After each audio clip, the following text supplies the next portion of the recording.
Welcome to Live at State, the State Department's interactive online video platform for engaging international media. I'm your moderator, David Benton. You're joining this online discussion along with participants from around the world. Today, our State Department officials are Rose Gottemoeller, Undersecretary for Arms Control and International Security, and Ambassador Adam Scheinman, Special Representative of the President for Nuclear Nonproliferation. They will be discussing the upcoming Treaty on Nonproliferation of Nuclear Weapons Review Conference taking place in the United Nations in New York next week. We will begin in a moment with the opening remarks of our two guests. Before we proceed, please begin to submit your questions. You may enter your questions at the bottom of the window entitled Questions for State Department Official. If you have difficulty in submitting your questions, you may email them to live@state.gov. We will do our best to answer everyone's questions in the time we have. Now, let's get started. Undersecretary Gottemoeller, your opening remarks, please. Thank you. Good morning. I'm delighted to be here with everyone, and I wanted to stress that this is an incredibly important time for the Nonproliferation Treaty and its review process. Every 5 years, the treaty has a review conference. This year is the 45th anniversary of the Nonproliferation Treaty. It's been 45 years since the treaty entered into force in 1970. And quite honestly, it has overfulfilled its promise in our view. When President Kennedy helped to launch the negotiation of the NPT after the Cuban Missile Crisis, at that point he said that there could be dozens of nuclear weapon states emerging if we didn't get a handle on the problems of nuclear proliferation. And so we feel in the 45 years of its existence, the treaty has done a fantastic job in really preventing the emergence of nuclear weapon states around the world who would be very threatening to international peace and security and mutual stability. So it's an important year. We will have to look at the review process as an opportunity, I think, to continue to strengthen the treaty and launch it for a successful future. So we will really be looking at achieving a number of goals that will support that overwhelming priority. Thank you, Madam Undersecretary. Ambassador Scheinman, over to you. Well, thank you, and thanks for having me here as well. We will come into this Nonproliferation Treaty Review Conference with the idea that we can strengthen support for all three pillars of the Nonproliferation Treaty. They all stand together, and they deal with nuclear disarmament, with nonproliferation of nuclear weapons to additional states, and peaceful uses of nuclear energy. At this conference, we hope to highlight the progress that we've made to reduce our nuclear weapons through arms control agreements and related actions. We'll highlight support for the International Atomic Energy Agency and its nuclear safeguard system that provides verification around the world that countries are not pursuing military programs. And we'll highlight the peaceful use of nuclear energy, which has benefited virtually all states around the world. Thank you. Thank you very much. Okay, with that, let's get started with your questions. Our first question is from Setsuko Anaki from Nippon Television Network. 2015 is the 7th anniversary of Hiroshima and Nagasaki bombing. What can we expect from NPT RevCon in such a memorable year? What may be the biggest obstacles to achieve that goal and to get final consensus? Thank you very much. I have to say that I remember with a great feeling of concern and well, a very serious overarching memory is my time at Hiroshima last year, just 1 year ago, when I really had the opportunity to spend some time there and go to the Peace Museum and visit with survivors of the Hiroshima disaster. So it really is quite an important year for both Hiroshima and Nagasaki, being the 70th anniversary of the nuclear bombs being dropped on those two cities. As far as the NPT Review Conference is concerned, I think it's a very important year to bolster all three pillars of the Nonproliferation Treaty. First, the disarmament pillar, and we will be underscoring as one of the nuclear weapon states under the Nonproliferation Treaty our accomplishments in the disarmament field. In nonproliferation, all the work that we have been doing to control and constrain fissile material, nuclear materials, and prevent them from falling into the hands of terrorists, as well as some other very specific goals. And on the peaceful uses side, I think that this is a year when the peaceful uses pillar of the NPT will truly shine, because new resources are going into the peaceful uses initiative, and there are new opportunities to provide countries around the world the benefits of the peaceful atom. I'd like to ask if Ambassador Scheinman would like to add anything on this question. Yes, thank you. This is an important anniversary year, and in light of it, the President has said the United States has a moral responsibility to take action, and we have sought to do so through the Non-Proliferation Treaty and our commitment to it. We'd like to see the NPT Review Conference give encouragement to further steps on nuclear arms reduction. We'd like to see the conference give encouragement to agreements that have been on the agenda for many years, but we have yet to see them come into being. The Comprehensive Nuclear Test Ban Treaty, the Fissile Material Cutoff Treaty. There are many agreements, and there's much work to be done. This is an unfinished agenda, and we think the Review Conference is the right time to highlight those priorities. Thank you very much. Our second question is from Kristina Begorova of Kommersant. Russian senior diplomat Mikhail Ulyanov recently said that the so-called nuclear sharing principle in NATO, when non-nuclear members of NATO were involved in the planning of the use of nuclear weapons and their military personnel is participating in such training, violates the Non-Proliferation Treaty. How could you comment on this? We do not accept at all this particular allegation that we have been hearing from the Russian Federation. The matter of nuclear weapons being shared with our NATO allies is simply not correct at all. We, in fact, have an extended deterrence policy that includes some non-strategic nuclear weapons that are deployed in Europe. However, they are in no way shared with other countries. They are, in fact, under the command and control, the total operational control of the United States. Furthermore, this issue, it's puzzling to us why the Russian Federation is bringing it up now, because throughout the negotiation of the Non-Proliferation Treaty back in the late 60s, this issue was thoroughly aired at that time, thoroughly discussed. The record of the negotiation shows that it was thoroughly discussed. And furthermore, in the 45-year life of the treaty, this issue has not been raised in this way as a violation of the Non-Proliferation Treaty. So we are very concerned about this, and we will certainly be stating very clearly our views on this matter during the review conference. Thank you. As a reminder, you may enter your questions at the bottom of the window entitled Questions for State Department Official. Okay, our next question is from Hannah Caviani. My question is how the participants evaluate the results of the 5+1 talks with Iran and its impact on the review conference. Perhaps I'll start on that matter. Honestly, it is very good, I think, that we have had the successful framework agreed at the end of March in the so-called 5+1 talks with Iran.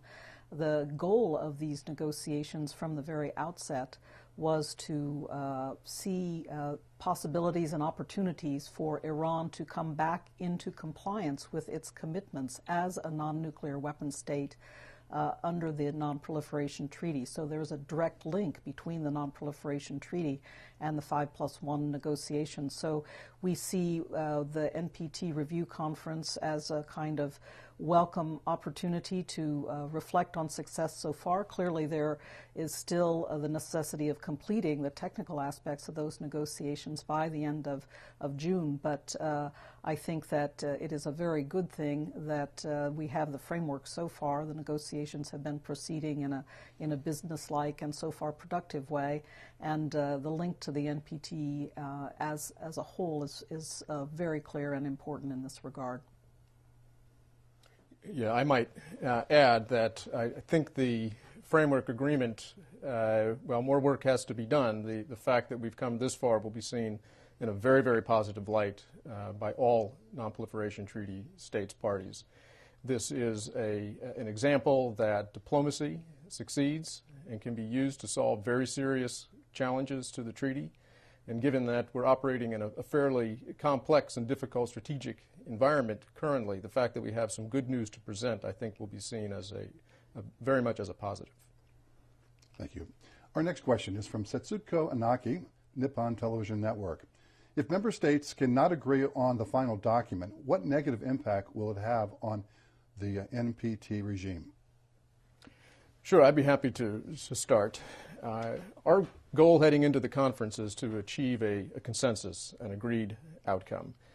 But that will require that we search for ways to identify interests that we hold in common and set aside ideas, agendas, agreements that others might wish to see that are just simply impractical in the current environment. So if we all come to the conference with the idea that we can identify that which we hold in common, I think we'll be in good shape to reach an agreed outcome at the end of the review conference. It may be that we don't, and I think we are all trying to be optimistic but realistic at the same time. We've had review conferences in the past that have not achieved a consensus document, and we know that the NPT will continue the day after the review conference closes and will continue to be a force for nonproliferation. Very good. Next question is from Andrei Luca Popescu from Romania. How are the recent steps taken by Russia to move nuclear weapons to Crimea affect the treaty, and what is the U.S. response to this? What concrete moves in regard to nuclear weapons has Russia really done in Crimea as far as the U.S. is aware? Is it more talk, rhetoric than fact? I'll take that question. As a matter of fact, we have not seen any evidence that the Russian Federation has moved nuclear weapons into Crimea. We do not accept that the Crimea was seized by the Russian Federation, and Russian claims that Crimea is now Russian Federation territory. We simply do not agree with that. It is Ukrainian territory, and the fact that Ukraine is a non-nuclear weapon state under the NPT arouses grave concerns. The notion that the Russian Federation would introduce nuclear weapons into Crimea. It has indeed been a rhetorical point. Even some senior Russian officials have talked about the possibility. Again, we haven't seen evidence that it has actually happened, but it's a grave concern for us because it flies in the face of international law in the way that it would actually move against the sovereignty of an independent country, Ukraine. And furthermore, it is, I think, a grave affront overall to the notion of stability and security in Europe. We need to be focused on ways to stabilize the overarching situation and achieve peace in Ukraine, and that process has been laid out in the so-called Minsk Accords. We have commitments for all sides, including the Russian Federation, to fulfill, and they have nothing to do with nuclear weapons. So we hope this matter will not be one that will be brought forward into implementation. Certainly, we will continue to be very strong in expressing our concern and our opposition to it. Thank you. As a reminder, you may enter your questions at the bottom of the window entitled Question for State Department Official. If you would like to continue engaging on this topic after today's program, you may follow us on Twitter using the following handles, @Gottemoeller and @USNPT. You can also visit the State Department's website at state.gov/NPT. Our next question. This is from Louis Chamboneau with Reuters. Do you expect any meaningful outcome from the RevCom regarding the Middle East weapons of mass destruction free zone? What about the drive by some countries to outlaw nuclear arms? Will that initiative have any traction? First of all, let me underscore that we have been working well, in our view, over the past 5 years since the 2010 review conference to put in place the conditions under which a Middle East weapons of mass destruction free zone conference can take place. It involves the necessity for all of the states in the region, the Arab states, Israel, and Iran, to work together to establish an agenda, to work together to establish the procedure, the organizational details for such a conference. But we think we've made great progress in the past 5 years in really what has been an historic preparatory process to really get all the states around the table and come to a consensus conclusion in that regard. So we see no reason why the NPT Review Conference can't be a serious and important launching pad for final success in convening this Middle East conference, and that will be our goal in the NPT Review Conference. It will be hard work. There are different views out there, but we will certainly be pressing forward in that way. Now, the other aspect that the questioner raised is with regard to the humanitarian impacts of nuclear weapons use, and that is another concern and another issue that will be talked about quite a bit at the conference. It is a priority for a number of countries to pursue some goals in that regard. I wanted to underscore, I mentioned at the outset, my concern and really my serious reflection since having visited Hiroshima a year ago. I wanted to say that as a matter of our national policy, we completely understand and we completely embrace the dire consequences of nuclear weapons use. That is why President Obama, through his Prague Initiative, has really underscored the necessity of pursuing the peace and security of a world without nuclear weapons. We must, as a matter of our national policy, push toward ridding the world of this dire threat. So the United States, I would say, is very firm in its conviction that there are serious humanitarian impacts of nuclear weapons use, and we need to do everything in our national policy to de-emphasize nuclear weapons, to reduce, eliminate, and eventually to totally get rid of them. So that is our national goal and policy, and it's one we will be underscoring at the review conference. If I just might add on the Middle East question, the demand for pursuing a Middle East zone free of nuclear weapons and weapons of mass destruction has been on the NPT agenda for many, many years. And as Undersecretary Gottemoeller has said, we are trying to make progress to at least get a discussion on the zone started. But one of the most fundamental principles for such zones, and there are 5 nuclear weapon-free zones in existence around the world, is that they must be based on the consent of the states and on the basis of voluntary arrangements. It cannot be imposed from the outside. So there needs to be a regional process by which the states of the Middle East will start the discussion about how one might establish a zone. And that's very much what we're interested in seeing come out of this NPT Review Conference. Thank you. Our next question. Has there been any tangible progress on nuclear nonproliferation and disarmament since the last RevCon? Because the U.S. is often criticized about this. We will be talking a lot about this in New York over the next 3 weeks, and in fact we will have an important event to really brief the whole NPT community toward the end of next week about what exactly have been the accomplishments over the past years. The United States has been making steady progress in the realm of nuclear disarmament. It not only has to do with the implementation of the New START Treaty, and indeed we have been working together with the Russian Federation despite our very serious bilateral differences over Ukraine. We have been working steadily and positively to implement the New START Treaty. This is the treaty that reduces strategic nuclear arms and must be implemented by 2018. So we're steadily working on that goal. But people forget that disarmament is also about actually getting rid of nuclear warheads that are held in storage. It's about getting rid of fissile material.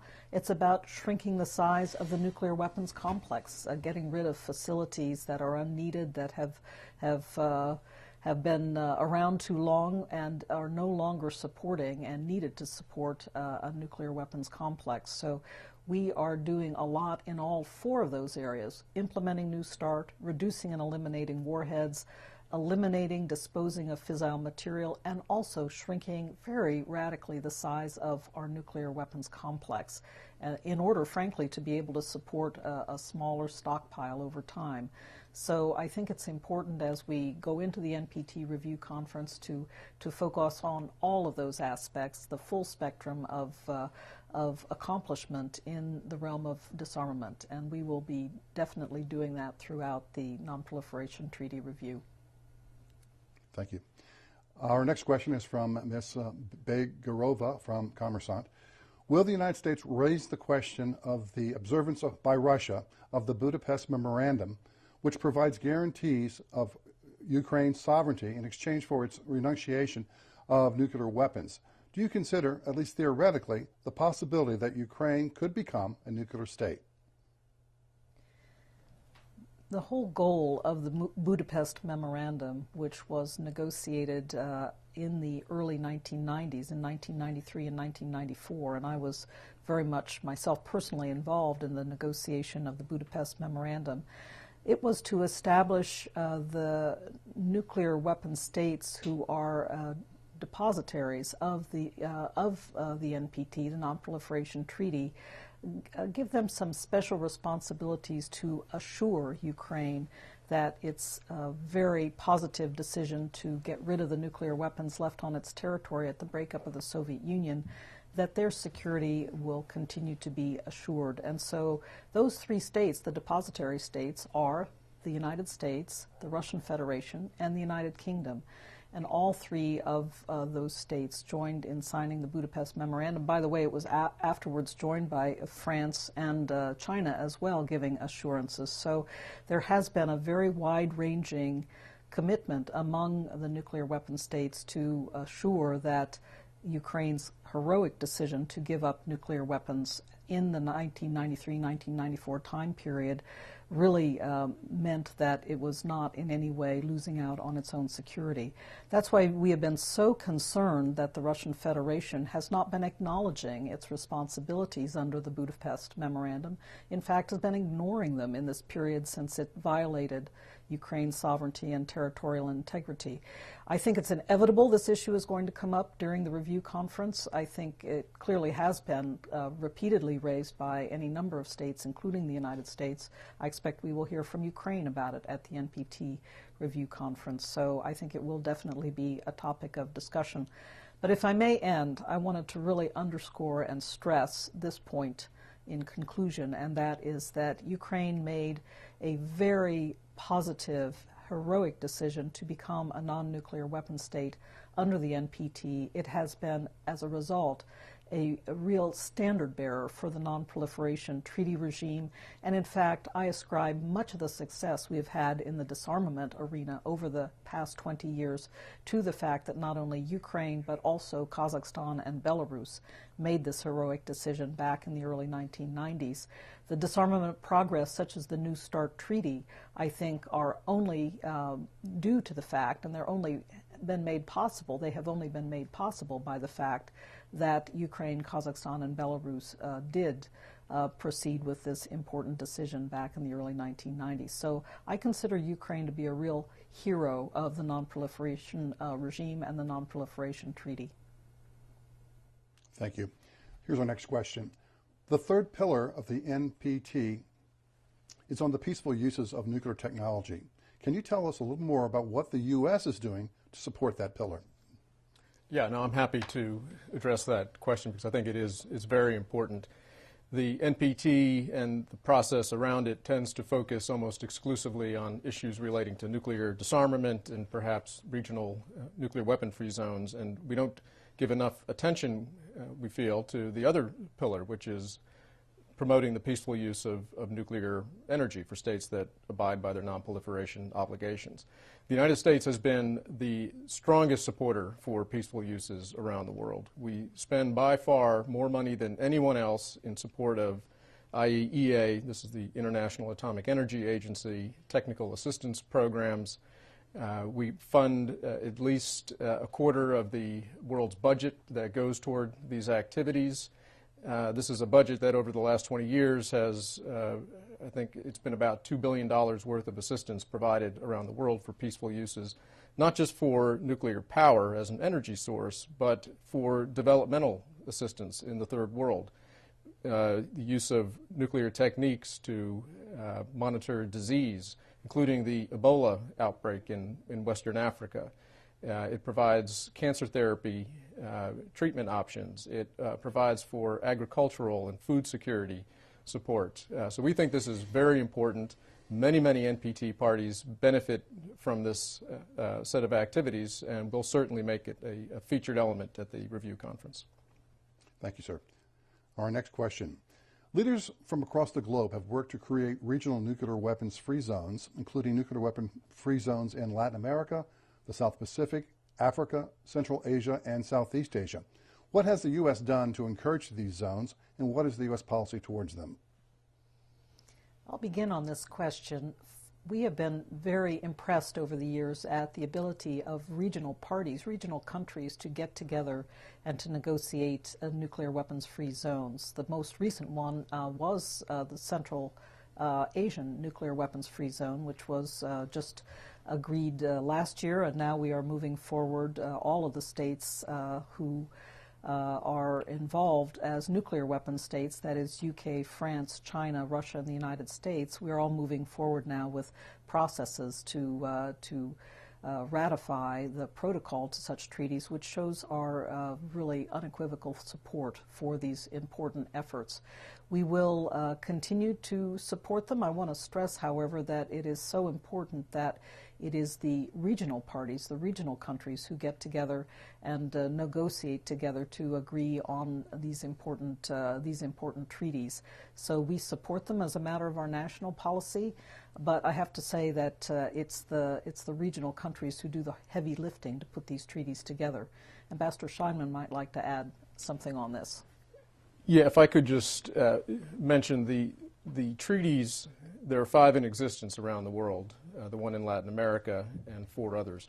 They provide protocols that are open to the nuclear weapon states, and those protocols say that we will not use or threaten to use nuclear weapons against regional zone parties that are in compliance with their non-proliferation obligations.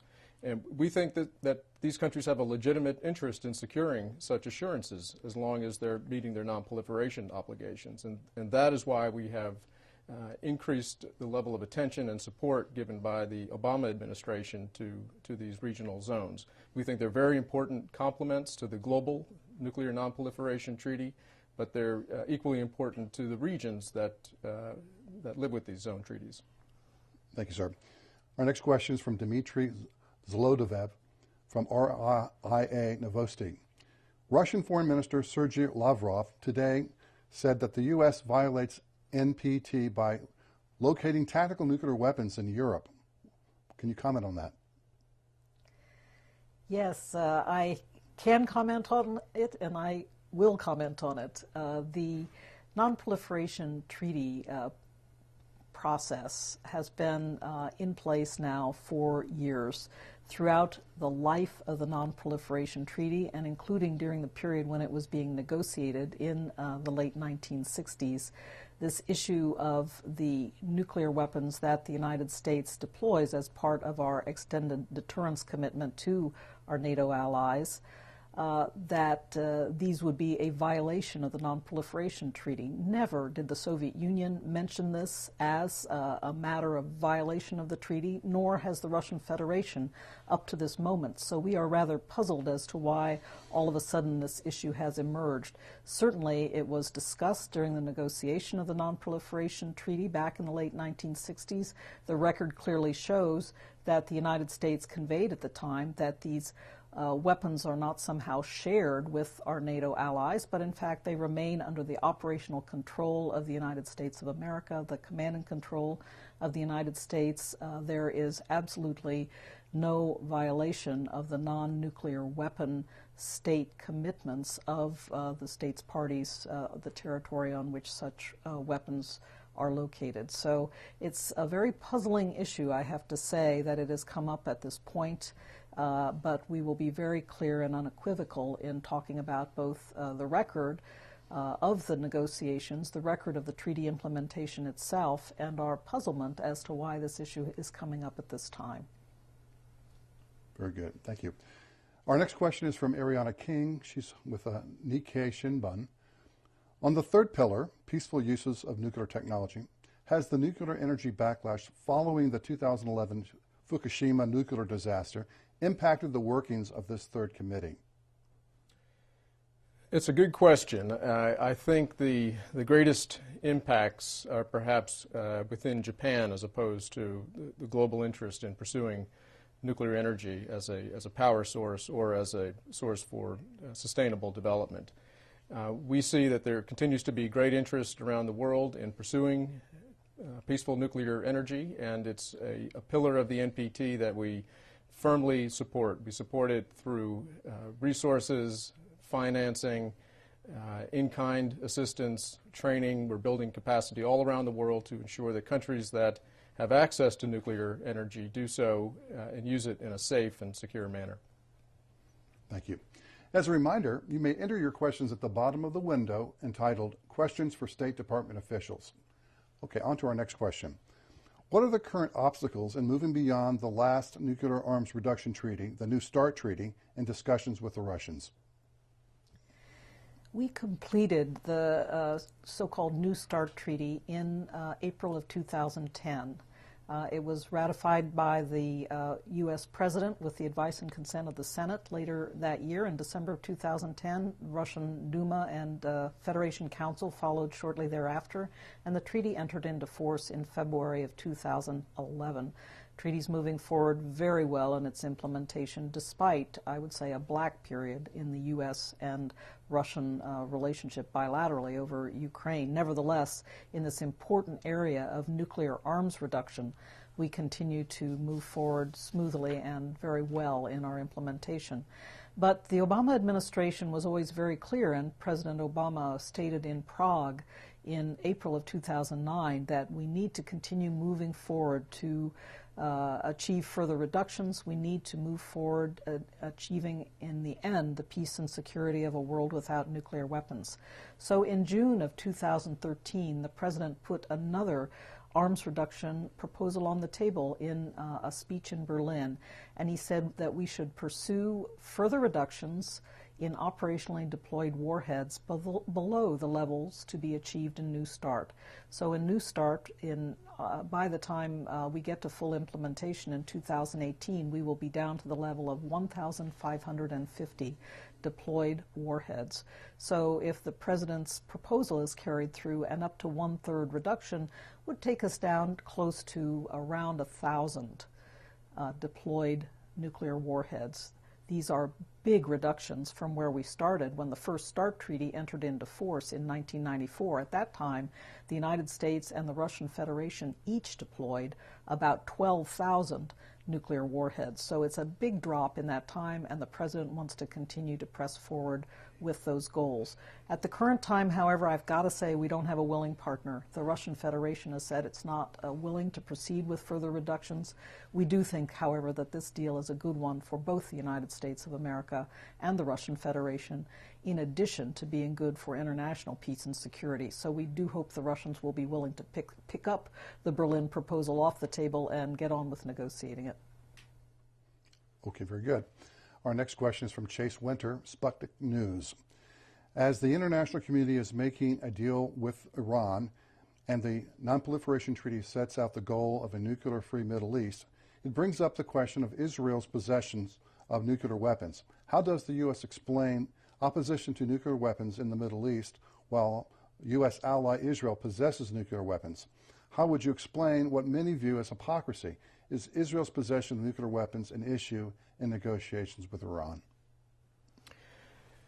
I would say the negotiations with Iran deal with the Iran compliance challenge, and that is very much the focus of our efforts. Those efforts involve not just the United States, but other major powers, including Russia. And we very much hope those negotiations succeed because Iran has been in violation of its obligations and commitments for many, many years. The question of the broader interest in pursuing a zone in the Middle East free of nuclear and all weapons of mass destruction is one we would support. We have long supported such a zone coming into existence in the region. But that zone will come into existence not because the United States demands it or even that other NPT parties demand it. It will come into existence because states in the region open and honest and direct discussion about setting terms for its achievement. And that's a process that we have encouraged in the NPT and will continue to. Thank you. Kelsey Davenport of Arms Control Today asked the following. In London in February, the PS countries expressed hope that the conference would reach agreement on language concerning the abuse of the right to withdraw under Article 10. What would the U.S. like to see covered in such an agreement? What are the prospects of reaching an agreement? Perhaps I'll start with this question. I think, first of all, it's the so-called P5 conference that took place in London in February. The P5 are the nuclear weapon states under the NPT, so that's US, UK, France, Russia, and China. For the past 5 years, we have been getting together in an annual conference to discuss important issues to do with the Non-Proliferation Treaty, but we've also been meeting in other formats between those conferences in order to make progress on important technical issues like the verification of the Comprehensive Test Ban Treaty, for example. So there's lots of important work going on among the P5 to advance the Non-Proliferation Treaty and all of its goals. I would say that with regard to the so-called Article 10 issues, this is a very important area that not only the P5 has been concerned about, but also other countries in the NPT system, and so it will certainly be a very important article of discussion during the NPT review conference. It has been a matter of great concern since North Korea indicated its intent to withdraw from the treaty now some 20 years ago. So it is a very, very concerning matter, and we are definitely looking for ways to work further on this issue of withdrawal from the treaty. Perhaps Ambassador Scheinman would like to add something. Yes, if I could. It's clear that under the NPT, all states have the right to withdraw. We wouldn't want to try to amend that right or circumscribe it in some way. But states in the treaty should not be permitted to abuse that right by violating the treaty and then exercising the so-called right, or leaving the treaty and then taking peaceful nuclear exports and putting them to military nuclear use. That would undermine the integrity of the NPT in the long term. So because of the North Korean violation and set of violations that we have at least 10 or more years of experience with, we think that it's time for the NPT parties as a group to decide on recommendations on what the consequences should be in the event a country abuses that right of withdrawal. And we think that there is enough common ground that we should be able to reach agreed recommendations along those lines. Very good. Well, we have time for one more question. Here it is. Since there has been little progress in the political track of disarmament, the U.S. has done some work on the technical aspects of arms control verification. But what does that mean, and what is the U.S. actually doing that actually makes progress here? Actually, I'm going to take exception with the basic premise of that question, that there hasn't been progress on the political track in disarmament. I think not only have we made progress in working with the Russian Federation throughout this very difficult period following their invasion of Crimea and their aid to the oppositionists in the eastern part of Ukraine. Nevertheless, we continue to make progress on implementing the New START Treaty. And furthermore, we're making progress in reducing and eliminating fissile material around the world. Part of that work is taking place in the context of the so-called Nuclear Security Summit process that President Obama launched also in 2009. So there's a lot of work going on among states on disarmament problems around the world, and we need to underscore that fact throughout the review conference of the NPT, I think. But as we look to the future and what else needs to be done on the technical side, the United States is also very mindful of that.